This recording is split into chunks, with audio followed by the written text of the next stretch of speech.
बिस्मिल्लाहिर्रहमानिर्रहीम। इस वीडियो में जो हम टॉपिक डिस्कस करेंगे वो है, अभी स्टार्ट में जो आ रहा है वो बैंडविड्थ का है कि बैंडविड्थ क्या होती है, बेस बैंड क्या होता है और ब्रॉडबैंड क्या होता है। तो बेटा ये वाला जो क्वेश्चन है ये अगर आया तो इसके अंदर से कोई डेफिनेशन आ सकती है शॉर्ट क्वेश्चंस में।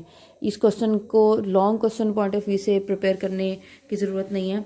शॉर्ट क्वेश्चन की हैसियत से ये आ सकता है, 2 नंबर की डेफिनेशन आ सकती है।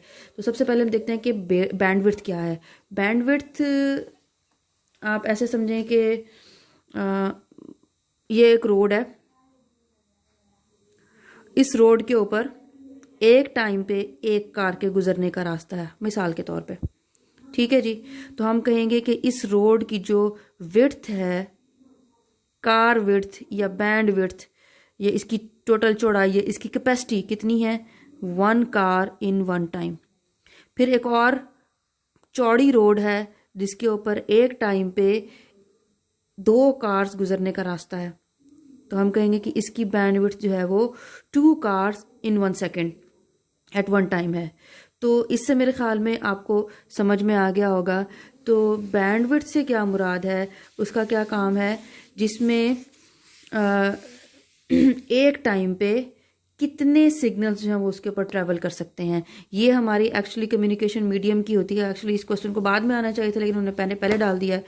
तो यहाँ पे क्या है, इसकी डेफिनेशन अंडरलाइन करें। The amount of data that can be transferred through a communication medium in unit of time is called bandwidth. एक वक्त पे मैक्सिमम कितना डाटा जो है वो उस कम्युनिकेशन मीडियम के थ्रू हम ट्रांसफ़र कर सकते हैं, उसको हम बैंडविड्थ कहते हैं।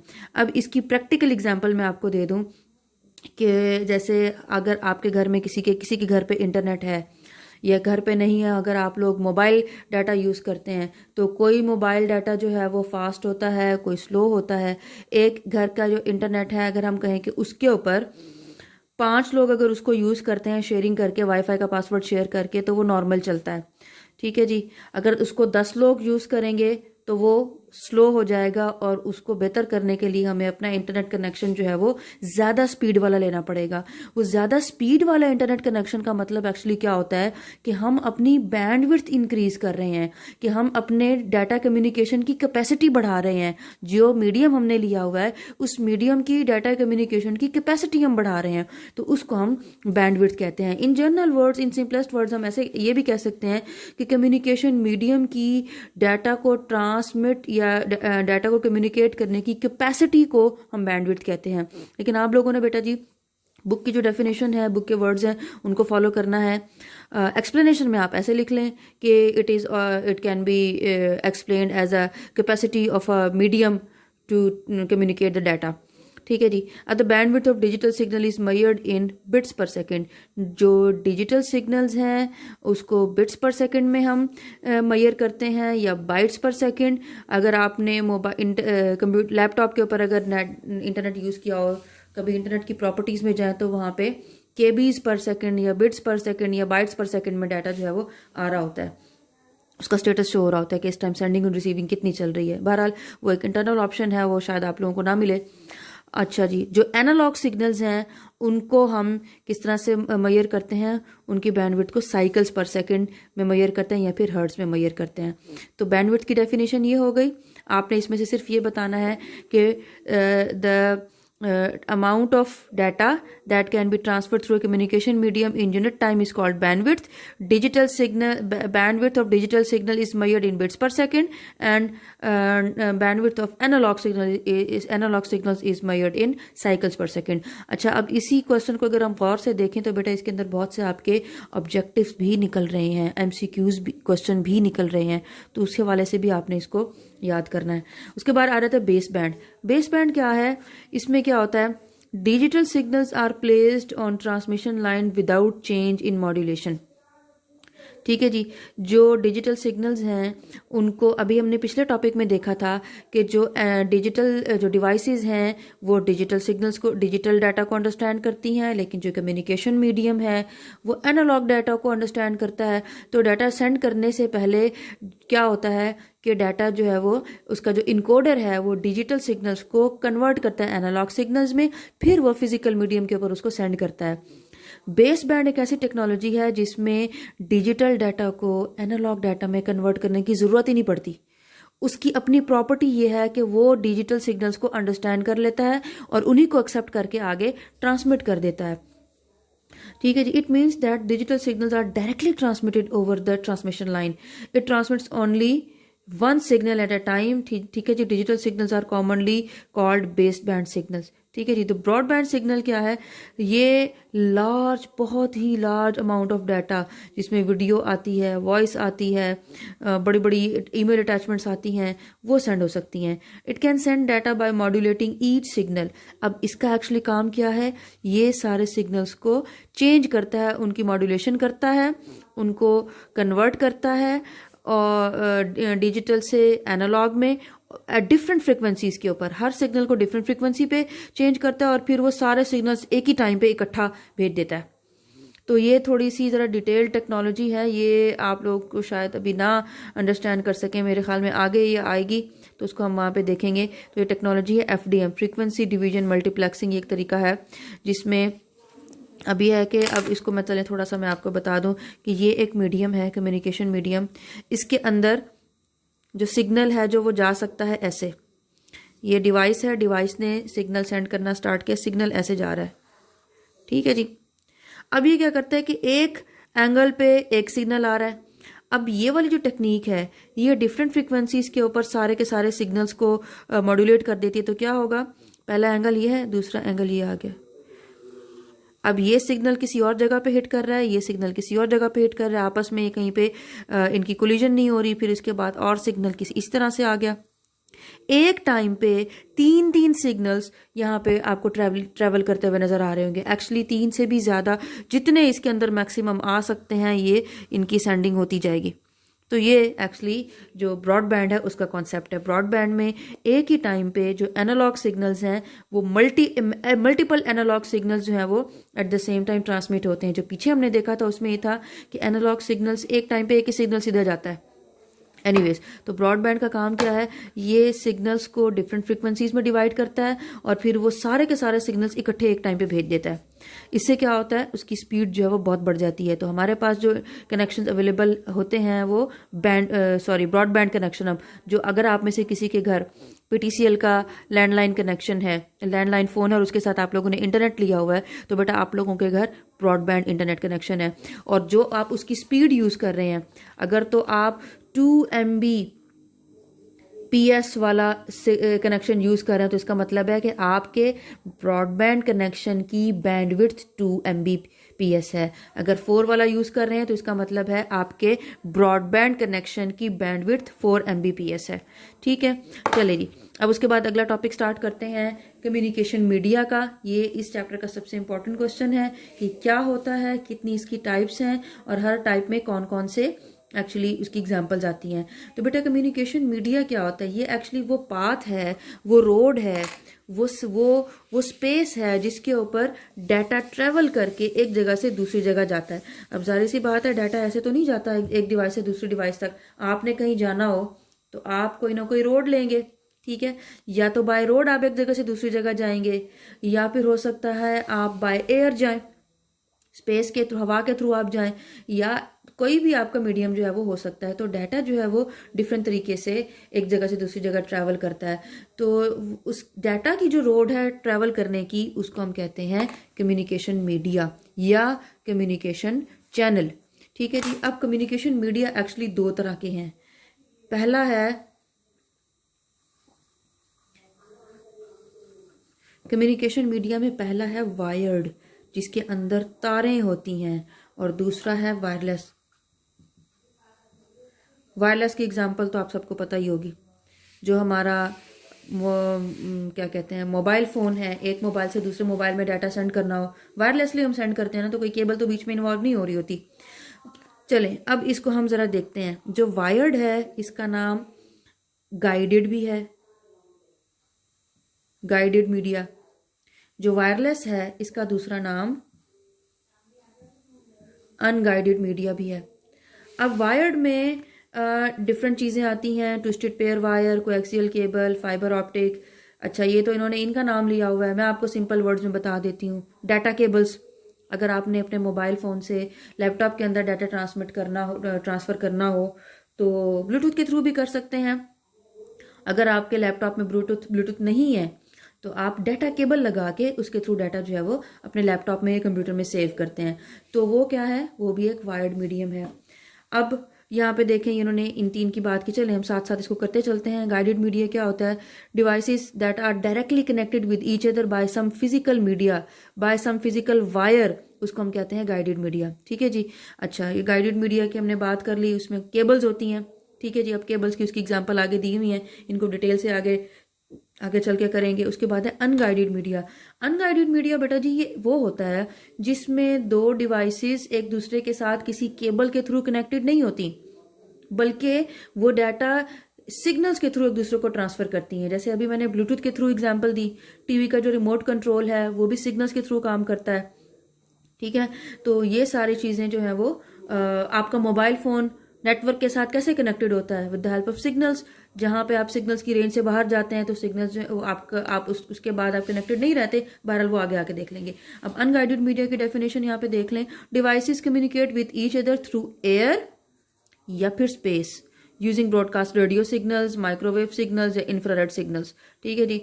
ये रेडियो सिग्नल्स कौन से हैं?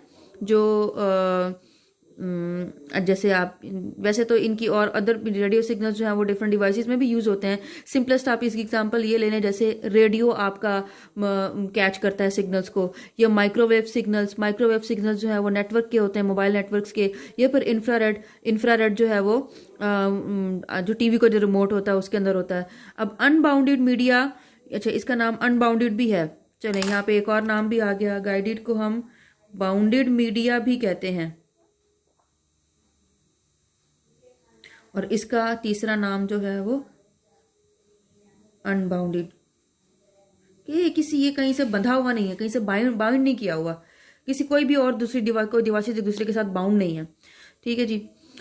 अच्छा, unbounded media is used where it is possible to install cables, it is impossible to install cables. ऐसी जगह पे यूज़ होता है जहाँ पे केबल्स को इंस्टॉल करना, केबल्स को कनेक्ट करना इम्पॉसिबल है। अब ये देख लें कि आपके घर में अगर 10 लोग हैं, 5 लोगों के पास भी अगर मोबाइल फ़ोन है तो सारे के सारे 5 लोगों ने अगर एक दूसरे के साथ कनेक्टेड रहना है। मिसाल के तौर पे आपके फादर किसी जॉब के किसी काम के हवाले से, अपने ऑफिस के किसी काम के हवाले से जाते हैं शहर से बाहर, तो क्या वो उनके पास इतनी लंबी केबल होगी कि वो आपके मोबाइल के साथ उसको कनेक्ट करके जाएं शहर से बाहर, जहाँ जहाँ जाएं साथ साथ केबल बिछाते जाएं? So this is not possible. जहाँ पे डिस्टेंसेस ज़्यादा होते हैं या नंबर ऑफ डिवाइसेस ज़्यादा होती हैं तो वहाँ पे इतनी ज़्यादा केबल्स को, इतनी बड़ी बड़ी केबल्स को मैनेज करना पॉसिबल नहीं होता। तो वहाँ पे ये वायरलेस टेक्नोलॉजी जो है वो काम करती है। तो अब उनकी एग्जांपल है माइक्रोवेव कम्युनिकेशन सैटेलाइट्स और उसके अलावा मोबाइल कम्युनिकेशंस। अब हम यहाँ पे इनकी बेटा डिटेल देखते हैं। तो अगेन मैं कह रही हूँ this is a very very important question. Twisted pair wire. Twisted pair wire क्या होती है? ये एक ऐसी वायर है जिसके अंदर डिफरेंट सेट जो वायर्स हैं, छोटी छोटी वायर्स, वो एक दूसरे के ऊपर रोल की, एक दूसरे के ऊपर ट्विस्ट की हुई होती हैं। तो अब इसको पढ़ लेते हैं। It is most commonly use physical transmission medium, it is use in local area networks. ये बेटा आपके घर में अगर इंटरनेट है, वाईफाई है, तो बेटा जो पीटीसीएल की जो ब्लैक तार आ रही होती है, लैंडलाइन की जो ब्लैक तार आ रही होती है, वो तार आके आगे उसका एक छोटी सी डब्बी होती है जिसको हम रिसीवर कहते हैं या फिर स्प्लिटर कहते हैं, उस डब्बी के अंदर डाल के उस डब्बी के अंदर उस तार को डाला जाता है और आगे से उसकी एक सॉफ्ट तार निकलती है जो कि फ़ोन के अंदर इंसर्ट की जाती है या फिर वाईफाई डिवाइस के अंदर इंसर्ट की जाती है। तो वो जो तार होती है जो आपके वाईफाई डिवाइस के साथ कनेक्ट करती है या फिर आपकी मेन लाइन को आपके फ़ोन के साथ कनेक्ट करती है, वो एक्चुअली ट्विस्टेड पेयर वायर होती है। तो अगर आप लोगों में से किसी के घर में ट्रांसपेरेंट कलर में ट्विस्टेड पेयर वायर है तो बेटा आप कभी उसको ज़रा खोल के देख लें, उसमें 8 सेट ऑफ वायर्स होंगे, 8 वायर्स डिफरेंट कलर्स की 8 वायर्स होंगी, वो सारी एक दूसरे के ऊपर इस तरह से ट्विस्ट की हुई होंगी, तो उसको हम ट्विस्टेड पेयर वायर कहते हैं। तो twisted pair wire consist of pair of copper wire. The pair of wire is covered with a plastic insulation. वो जितना भी है उसके बाहर एक प्लास्टिक एक इंसुलेशन होती है उसको प्रोटेक्ट करने के लिए। Twisting of wires protects them from interference by external electromagnetic waves. ये अगर आप देखें कि जो पहले, अब तो नहीं, पहले जब ऐसे होता था कि मोबाइल आपके लैंडलाइन के ऊपर जब कोई कॉल आती थी, सीधी वो केबल होती है, तो अगर उस सीधी वो जो तार जहाँ से आ रही है उसके आसपास बिजली की कोई तारें हैं या कोई और किसी और के फ़ोन की कोई तार गुजर रही है, तो अक्सर ऐसे होता था, आप लोगों को ने तो ये एक्सपीरियंस नहीं किया होगा, हमारे बचपन की ये बात है कि हमारी फ़ोन लाइन में अक्सर या तो रेडियो के सिग्नल्स कैच होना शुरू हो जाते थे या फिर किसी और पर्सन की कॉल जो है वो हमारे साथ कनेक्ट हो जाती, कनेक्ट तो खैर नहीं, किसी दूसरे की कॉल की आवाज़ हमें हल्की हल्की आ रही होती थी। तो ये क्या होता है कि एक केबल जहाँ से गुजर रही है उसके आसपास की और जो केबल्स हैं वो उनका डाटा भी फिर इसके साथ जो है वो इंटरफेयर करना शुरू कर जाता था। तो इस प्रॉब्लम को सॉल्व किया गया वायर्स को ट्विस्ट करके, कि वो जो केबल्स हैं वो सिर्फ अपने ही इंटरफेरेंस को एक्सेप्ट करें, बाहर के इंटरफेरेंस को एक्सेप्ट ही ना करें। तो मजीद इस प्रॉब्लम को सॉल्व किया गया किस तरह से, ये जो केबल्स हैं, केबल्स को प्लास्टिक कवरिंग दे दी और उसके बाद एक मेटल उनके बाहर एक मेटल कवरिंग दे दी, यानी बाहर से अगर कोई सिग्नल आएगा तो वो मेटल कवरिंग जो है वो उन सिग्नल्स को एब्जॉर्ब कर जाए। चलें, अब उसके कैरेक्टरिस्टिक्स हैं, ये क्या है, it is inexpensive transmission medium. तो बेटा ये चीज़ आप हमेशा याद रखें, आप बुक में आगे भी बहुत सारी जगहों में पढ़ेंगे इनएक्सपेंसिव है, तो इनएक्सपेंसिव बेटा कोई चीज़ नहीं होती, लेस एक्सपेंसिव हम कहेंगे। तो ट्विस्टेड पेयर वायर बहुत कम प्राइस में मिल जाती है as compare to other wires. इसको इंस्टॉल करना यानी इसको लगाना, सेटअप करना, कनेक्ट करना बहुत आसान है और ये शॉर्ट डिस्टेंस के लिए यूज़ होती है, शॉर्ट डिस्टेंस पे पड़ी हुई डिवाइसेस को कनेक्ट करने के लिए यूज़ होती है। जैसे आप लोग ये देख लें, आपके घर में वाईफाई डिवाइस है तो वाईफाई डिवाइस से कंप्यूटर तक जो तार पहुंचाती है तो वो छोटा सा डिस्टेंस है, आपके फ़ोन लाइन से वाईफाई डिवाइस तक छोटा सा डिस्टेंस है, तो वहाँ पे भी ट्विस्टेड पेयर वायर यूज होती है। लेकिन आपके घर से लेके जो पीटीसीएल का जो उनका जो ऑफिस है जहाँ से ये सारा इंटरनेट कनेक्शंस आ रहे हैं, या फिर पीटीसीएल की जो मेन डी है, सप्लाई का जो बोर्ड का ये कहते हैं, क्या कहते हैं, सप्लाई टावर कह दें, जो भी चले टावर कह देते हैं, तो वहां से आपके घर तक का डिस्टेंस ज़्यादा है तो जहाँ पे डिस्टेंस ज़्यादा होता है वहाँ पे ट्विस्टेड पेयर वायर काम नहीं करती, क्योंकि उसकी क्वालिटी जो है वो जितना डिस्टेंस ज़्यादा होगा डाटा की क्वालिटी फिर लो हो जाती है। उसके बाद आ जाती है को एक्सियल केबल। एक्सियल का मतलब होता है एक्सिस और को एक्सियल का मतलब ऐसी केबल जिसमें बहुत सारी केबल्स और बहुत सारी जो कवरिंग्स हैं वो एक दूसरे के ऊपर चढ़ी हुई हैं। जैसे ये देखें, ये सबसे बाहर वाली कवरिंग है, उसके बाद एक अंदर वाली कवरिंग है और फिर उसी सेम के अंदर एक अंदर वाली कवरिंग है और फिर उन सब के सेंटर में ये एक कॉपर वायर पड़ी हुई है। तो इसको हम कहते हैं कोएक्सियल केबल, यानी सबका एक्सेस जो है वो सेम है, एक ही चीज़ के ऊपर एक दूसरे को चढ़ाया हुआ है। तो इसको यहाँ पे क्या है, it consist of copper wire covered by insulating material. Insulating material क्या होता है, ऐसा मटेरियल जो कि इलेक्ट्रिसिटी को पास नहीं कर सकता, ये इंसुलेटिंग मटेरियल है, ये प्लास्टिक, ये कॉपर वायर है, ये प्लास्टिक इंसुलेशन है और उसके बाद ये कॉपर का एक जाल बिछाया हुआ है कि बाहर से अगर कोई और सिग्नल्स आए तो वो फिर आगे इधर इंटरप्ट ना करें। अच्छा जी, उसके बाद insulated copper wire is covered with a copper mesh का मतलब होता है जाल। the mesh protects the data signals from interference by external electromagnetic waves। coaxial cables are used by the TV cable network। अगर आपके घर में टीवी है और केबल है तो अपनी केबल को उतार के देख लें, वो इसी स्ट्रक्चर की होती है। कवरिंग्स जो है वो कम ज़्यादा हो सकती हैं, हो सकता है एक कवरिंग हो सकता है 3-4 कवरिंग्स हो। ये कवरिंग्स जो है वो मैक्सिमम 25 तक जा सकती हैं। जितनी ज़्यादा इसकी इंसुलेशन होंगी, जितनी ज़्यादा इसकी कवरिंग्स होंगी, उतनी ही ये इस केबल की क्वालिटी अच्छी होगी, उतना ही इसके रिजल्ट्स बहुत अच्छे होंगे। अब उसके कैरेक्टरिस्टिक्स क्या हैं? कैरेक्टरिस्टिक्स बेटा जी इसके ये हैं, ये ज़्यादा एक्सपेंसिव है, ठीक है, और उसके बाद ये हायर डाटा ट्रांसफ़र प्रोवाइड करती है। क्योंकि इसके अंदर जो है वो डाटा, ये जो केबल का जो हम कह दें कि जो सर्कमफ्रेंस है वो बहुत बड़ा होता है। ये अगर आपके घर में अगर है तो आप खुद भी, अगर आप लोग कॉलेज में हो तो मैं आप लोगों को निकाल के दिखा देती हूँ कि मैंने कुछ बच्चों के लिए रखी हुई हैं। ये वाली जो वायर्स हैं ट्विस्टेड पेयर वायर, ये बहुत बारीक वायर्स होती हैं और ये बहुत मोटी केबल होती है, तो जिसकी वजह से इसके ऊपर ज़्यादा डाटा जो वो ट्रांसफ़र कर सकता है। अब इसको यूज़ करना, इसको सेटअप करना, कनेक्ट करना बहुत आसान है। उसके बाद आ जाती है फाइबर ऑप्टिक, अब तक की जो सबसे महंगी केबल है। इसको यूज़ करना, इसको सेटअप करना, इसको कनेक्ट करना सबसे ज़्यादा मुश्किल है और ये आम बंदे के बस की बात नहीं है। स्पेशलाइज्ड लोग हैं जो इसको कनेक्ट करते हैं, क्योंकि इसके अंदर होता क्या है, इसके अंदर बिल्कुल बारीक धागे की तरह के प्लास्टिक थ्रेड्स होते हैं जिनके अंदर ये कैपेबिलिटी होती है कि वो लाइट को रिफ्लेक्ट कर सकें। तो इन थ्रेड्स के ऊपर डाटा जो है वो लाइट बन के ट्रेवल करता है डिफरेंट एंगल्स के ऊपर। तो अब चूंकि लाइट की स्पीड सबसे ज़्यादा है, जिसकी वजह से इस केबल की स्पीड, डाटा ट्रांसफर स्पीड भी सबसे ज़्यादा है। Fibre optic cable transmit data at pulses of light through tiny tubes of glass. ये छोटी छोटी शीशे की प्लास्टिक, चले मैंने प्लास्टिक बोल दिया, ये शीशे की ट्यूब्स होती हैं, बहुत ही नाजुक होती हैं ये उसके लिए। ये अगर आप लोगों ने देखा हो, मेरे ख्याल में बहुत सारे बच्चों ने देखा होगा, चौक्स पे, ज़्यादातर चौक फारा पे होते हैं रात के टाइम, कुछ बच्चों के खिलौने जो बेच रहे होते हैं, वो एक छोटा सा उन्होंने टॉय उठाया हुआ होता है जिसके अंदर बाहर से उसकी वो स्टिक्स टाइप ऐसे हमें नज़र आ रहा होता है, लाइट उसके अंदर उन्होंने ऑन की हुई होती है, और वो लाइट क्या है, उसके अंदर जो भी स्टिक पड़ी होती है या वट जो भी पड़ा होता है, एक्चुअली वो प्लास्टिक की थ्रेड्स पड़े हुए होते हैं।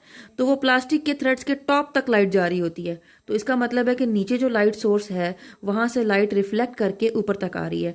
तो हमें ऐसे लगता है जैसे ये रोशनी की स्टिक्स यहाँ पे पड़ी हुई है, तो बेटा ये वही चीज़ है। वो प्लास्टिक है, ये ग्लास है। प्लास्टिक फिर भी थोड़ा सा वक्त के साथ साथ ख़राब हो जाता है, शीश, और उसके ऊपर जो डाटा ट्रांसफ़र की जो उसकी कैपेसिटी वो ज़रा कम हो सकती है। शीशा जो है वो बहुत ज़रा क्लियर होता है और उसकी डाटा ट्रांसफ़र रेट जो है वो स्पीड है वो बहुत ज़्यादा होती है। Optical typical fibre optic consist of narrow strand का मतलब होता है धागे, strand of glass called core, इसको कोर कहते हैं, बल्कि बारीक बारीक शीशे के धागे होते हैं इसके अंदर। The strands are thin like human hair, यानी इतने बारीक होते हैं जितना कि इंसानी बाल होता है। The core is the centre of the fibre where the light travels, ये वो पर्टिकुलर जगह है जहाँ पे लाइट ट्रेवल करती है सिग्नल्स बन के, ठीक है जी। और इसको कवर किया हुआ होता है प्लास्टिक शीट के अंदर। तो फिर ये प्लास्टिक, आप ऐसे समझें कि यहाँ पे ये वाली जो जगह है यहाँ पे फाइबर ऑप्टिक पड़ा हुआ है, ये बाहर इसको एक कवर दिया हुआ है और उसके बाद एक और कवर दिया हुआ है, ठीक है जी। अच्छा, उसके बाद there is a concentric layer of glass round the core called cladding. Concentric का मतलब उसी के ऊपर एक और लेयर चढ़ाई हुई है, शीशे की लेयर, उसको प्रोटेक्ट करने के लिए। फिर उसके बाहर एक और प्लास्टिक की कोटिंग दी हुई है, प्लास्टिक की प्रोटेक्टिव लेयर दी हुई है, उसको कहते हैं जैकेट। तो उसके बाद अब उसके यहाँ पे देख लें कि ये यूज़ कहाँ कहाँ पे हो रही है। ISPs इंटरनेट सर्विस प्रोवाइडर्स, ये आपने सुना होगा कि आजकल PTCL जो है वो फाइबर ऑप्टिक दे रहा है। तो जिन जिन के घर में है तो आप लोगों ने घर में ये नाम ज़रूर सुना होगा। TV केबल यहाँ पे भी यूज़ होती है, यहाँ पे पाकिस्तान में भी इतनी ज़्यादा यूज़ नहीं हो रही, पाकिस्तान में भी इंटरनेट में भी अभी थोड़ा अर्सा हुआ इसको इंट्रोड्यूस हुए। उसके बाद इसके एडवांटेजेस हैं, एडवांटेजेस और डिसएडवांटेजेस बेटा आप लोग देख लीजिएगा। एडवांटेजेस तो हमने सारे पढ़ लिए हैं। डिसएडवांटेज में इसमें क्या है, सबसे बड़ा इसका डिसएडवांटेज है कि इसको बनाना बहुत मुश्किल है, और चूंकि इसके अंदर शीशे के धागे होते हैं तो इसका जो ख़राब होने के चांसेस हैं वो भी ज़्यादा हैं, और ये एक्सपेंसिव भी बहुत ज़्यादा है, बहुत महंगी है। ये आम बंदा इसके कनेक्शंस नहीं बना सकता, स्पेशल इंजीनियर्स होते हैं इसके लिए जो इसके कनेक्शन बनाते हैं।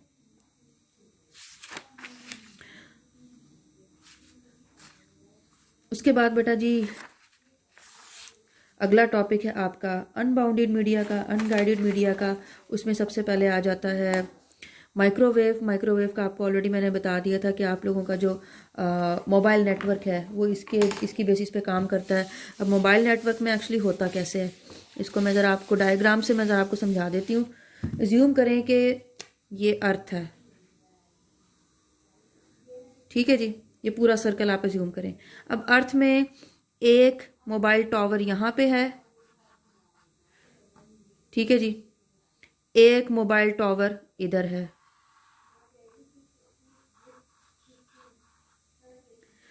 अब एक जो टावर है इसको हम अर्थ स्टेशन कहते हैं। एक अर्थ स्टेशन डाटा जो है वो ट्रांसमिट करता है अपनी लाइन ऑफ साइट में सीधा। लाइन ऑफ साइट से मुराद ये है कि हम जिधर देखें वहां जहां पे हमें नजर आए, सीध में हमें जहां तक नजर आए। तो ये अगर अपनी लाइन ऑफ साइट में ये डाटा सेंड करेगा, अपनी डायरेक्शन में सीधा अगर डाटा सेंड करेगा तो ये डाटा इधर जा रहा है, इस टावर के साथ ये कनेक्ट नहीं हो सकता, ठीक है। और अगर ये वाला टावर अगर हम देखें तो ये डाटा इधर सेंड कर रहा है, ये भी इसके साथ कनेक्ट नहीं कर सकता। तो होना क्या चाहिए, अब होता इस तरह से है कि आपने देखा होगा कि जी थोड़े थोड़े फासले पे नेटवर्क्स के टावर्स होते हैं, तो वो थोड़े थोड़े फासले पे क्यों लगाए हुए होते हैं? क्योंकि उन्होंने अपनी रेंज बढ़ानी है। अब यहाँ पे हम एक टावर लगाते हैं,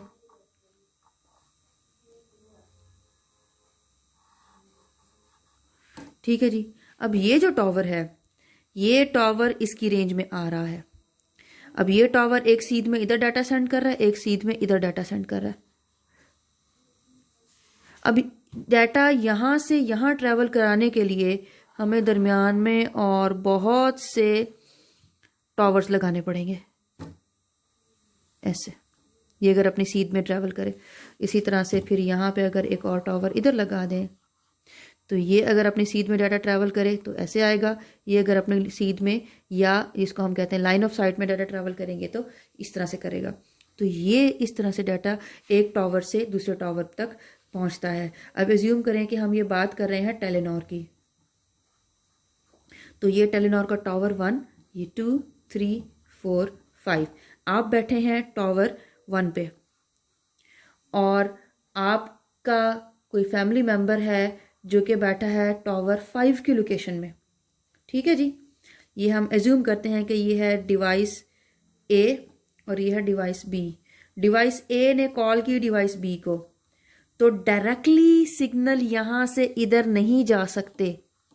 दरमियान में क्या होगा, आपकी कॉल, आपके डिवाइस से वो कॉल की कमांड जाएगी आपके नियरेस्ट नेटवर्क पे जहाँ पे आप बैठे हैं, उससे फिर उससे कनेक्टिंग नेटवर्क पे, उससे कनेक्टिंग टावर पे, फिर वहां से आगे ट्रांसमिट होगा उसके कनेक्टिंग टावर पे। फिर इसी तरह से करते करते हो सकता है रास्ते में 4 मजीद टावर आए, हो सकता है 40 मजीद टावर्स आए। अगर आप एक शहर से दूसरे शहर में कॉल कर रहे हैं तो ये भी हो सकता है 40 टावर्स आए, हो सकता है रास्ते में 400 और टावर्स आए अगर आप एक मुल्क से दूसरे मुल्क पे कॉल कर रहे हैं। तो जितने ज्यादा डिस्टेंस होगा उतने ही दरमियान में टावर्स ज्यादा होंगे, और वो एक टावर, ये जिसको हम यहाँ पे बुक में जो आपके लिए जो वर्ड यूज किया हुआ है वो है अर्थ स्टेशन। एक अर्थ स्टेशन अपने नियरेस्ट अर्थ स्टेशन से कम्युनिकेट करेगा, फिर वो अपने नियरेस्ट अर्थ स्टेशन से, फिर वो अपने नियरेस्ट अर्थ स्टेशन से, इस तरह से करके वो अपनी डेस्टिनेशन ढूंढेंगे और कॉल जो है वो वहां तक पहुंच जाएगी, या कॉल है या मैसेज है, वॉट एवर जो भी आप कम्युनिकेट करना चाह रहे हैं। तो ये है माइक्रोवेव टेक्नोलॉजी जिसके थ्रू डाटा इस तरह से ट्रांसमिट होता है। अब यही सारी बात इसके अंदर लिखी हुई है। Microwaves are the radio waves that are used to provide high speed transmission. Both voice and data can be transmitted through microwave. अब आप देख लें, आप लोगों के मोबाइल पे आप लोग ऑडियो कॉल्स भी कर सकते हैं, मोबाइल डाटा भी ले सकते हैं। Data is transmitted through the air from one microwave station to other similar radio signals, ठीक है। तो डाटा जो है वो एयर के ऊपर ट्रैवल करके एक जगह से दूसरी जगह जाता है। अच्छा जी, लाइन ऑफ साइट को ये यूज़ करते हैं, ये मैंने आप लोगों को बता दिया। उसके बाद ये क्या, signals travel in straight line and can not bend, ये बेंड नहीं कर सकते, कर्व इनमें नहीं आ सकता। उसके बाद माइक्रोवेव स्टेशंस और antennas are usually installed on high towers और बिल्डिंग्स, ये भी आप लोगों को पता होगा। बहुत ऊंची ऊंची जगहों पे इनको इंस्टॉल किया जाता है। अगर ऊंची बिल्डिंग्स या ऊंची जगह नहीं मिलती तो फिर टावर्स खुद इतने बड़े बड़े इतने ऊंचे बनाए जाते हैं कि सिग्नल्स एक जगह से दूसरी जगह आराम से पहुंच सकें। नॉर्मली उनका क्या होता है, 20 से 30 मील, 20 से 30 माइल्स का, यानी तकरीबन हम इसको कह सकते हैं कि 25 से 35 किलोमीटर के फासले पे टावर जो है वो रिपीट होना चाहिए। Each station receive signals from previous station, और वो ट्रांसफर करता है अगले स्टेशन को। इस सारे का सारा मैंने बता दिया। उनके दरमियान अगर बिल्डिंग्स या कोई माउंटेन्स वगैरह या कुछ इस तरह की अगर चीज़ें आएंगी तो फिर सिग्नल की जो स्ट्रेंथ है वो वीक हो जाएगी। उसके बाद आ जाता है जी कम्युनिकेशन सैटेलाइट।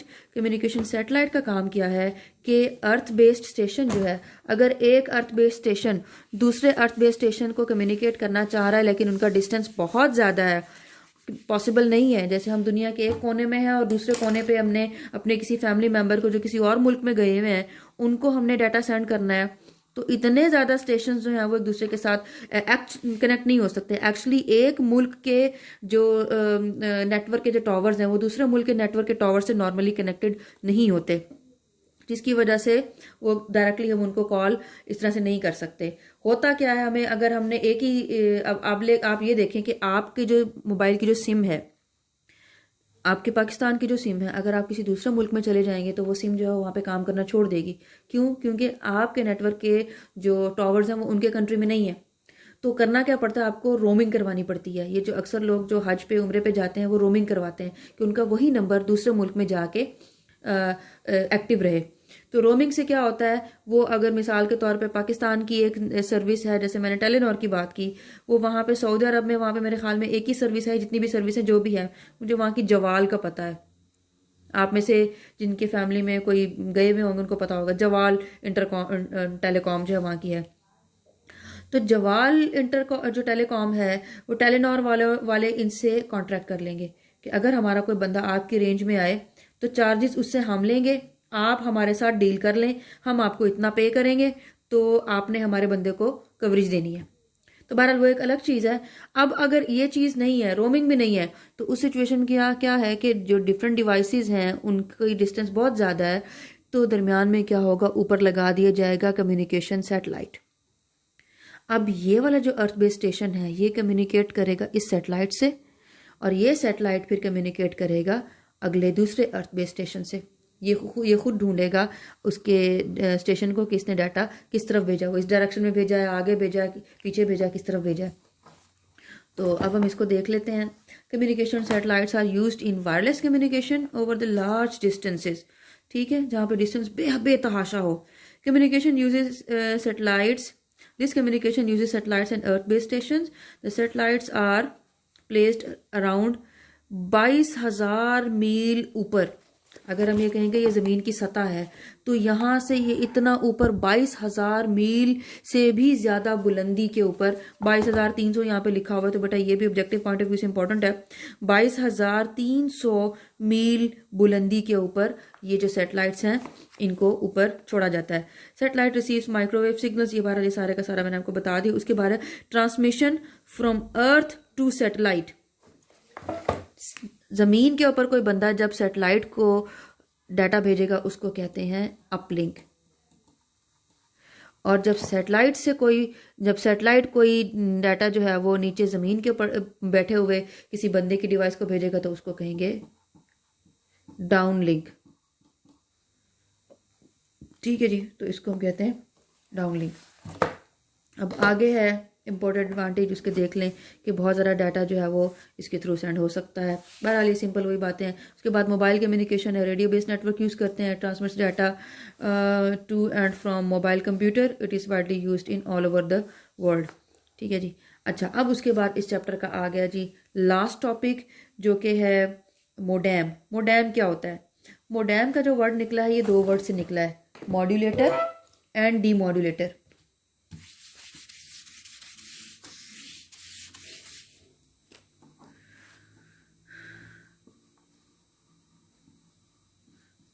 मॉड्यूलेटर और डीमॉड्यूलेटर। तो ये इसने क्या निकाला है, MO पहले वर्ड से निकाल लिया, DEM दूसरे वर्ड से निकाल लिया, और इन दोनों को कंबाइन करके बना दिया मोडेम। मोडेम का काम क्या है?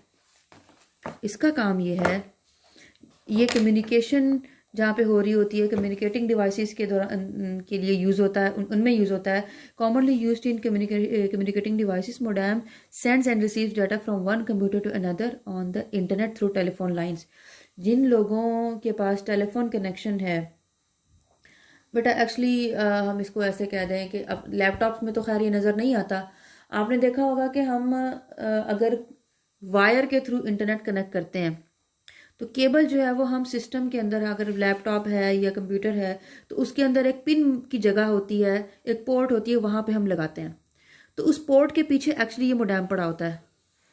ठीक है, ये इस मोडेम का काम क्या है कि डाटा को कंप्यूटर के अंदर से जो डाटा आगे केबल पे जा रहा है उसको डिजिटल से एनालॉग में कन्वर्ट करे, और फिर केबल से जो डाटा आपके कंप्यूटर में आ रहा है वो एनालॉग फॉर्म में उसको वापस डिजिटल में कन्वर्ट करे। तो यही इसका काम है।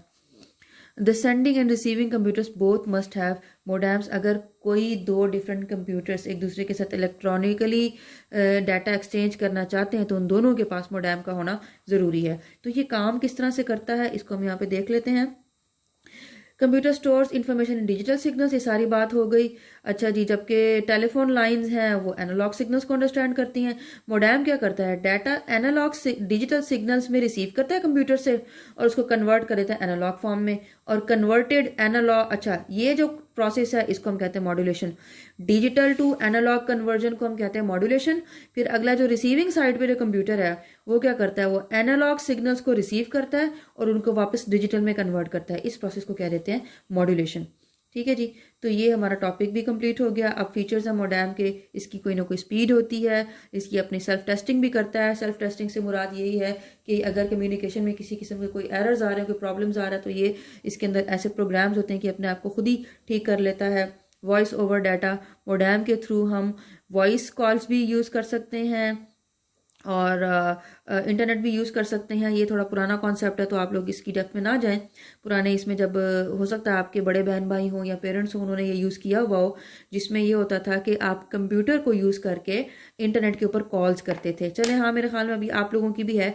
इंटरनेट को यूज़ करके जैसे आप व्हाट्सएप के ऊपर जो कॉल करते हैं वो आपके नेटवर्क के थ्रू नहीं जाती, वो आपके इंटरनेट के थ्रू जाती है। आपके मोबाइल डिवाइसेस के अंदर भी एक छोटा सा मिनी मोडेम लगा हुआ होता है, लैपटॉप्स के अंदर भी एक मोडेम लगा हुआ होता है जो कि ये मॉड्यूलेशन और डीमॉड्यूलेशन कर रहे होते हैं। उसके बाद इसका एक और फीचर है जी एरर कंट्रोल। और अब आगे बेटा उसी की फर्दर टाइप्स हैं, एक्सटर्नल मोडेम और इंटरनल मोडेम और वायरलेस मोडेम। ये बेटा इनको आप लोग खुद पढ़ लीजिएगा, ये वही सेम चीज़ें हैं, बस थोड़े बहुत अल्फाज का आगे पीछे इसमें डिटेल है। तो ये चैप्टर आप लोगों का हो गया ख़त्म। अब नेक्स्ट लेक्चर में हम इंशाल्लाह अगला चैप्टर स्टार्ट करेंगे।